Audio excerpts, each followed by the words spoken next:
ಬಳ್ಳಾರಿಯ ದಾರೋಜಿ ಗ್ರಾಮ ಪಂಚಾಯಿತಿಗೆ ಮುತ್ತಿಗೆ ಹಾಕಿ ಪ್ರತಿಭಟಿಸಿದ ಕಾರ್ಮಿಕರು ನರೇಗಾ ಕೂಲಿಯಲ್ಲಿ ಕಡಿಮೆ ಕೂಲಿ ಕೊಟ್ಟ ಆರೋಪ ಮಾಡುತ್ತಿದ್ದಾರೆ.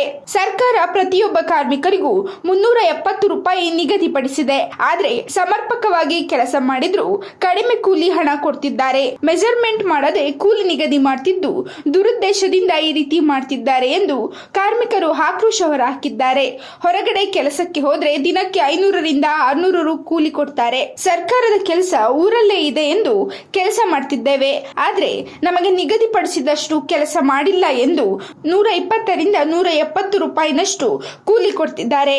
ಯಾವ ಪುರುಷಾರ್ಥಕ್ಕೆ ಇಲ್ಲಿ ಕೆಲಸ ಮಾಡಬೇಕು ಎಂದು ಪಂಚಾಯಿತಿ ಕಾರ್ಯದರ್ಶಿಯನ್ನ ತರಾಟೆಗೆ ತೆಗೆದುಕೊಂಡು ಸರ್ಕಾರ ನಿಗದಿಪಡಿಸಿದಷ್ಟು ಕೂಲಿ ಕೊಡಿ, ಇಲ್ಲವೇ ನಮಗೆ ಕೆಲಸ ಬೇಡ ಎನ್ನುತ್ತಿರುವ ಕಾರ್ಮಿಕರು.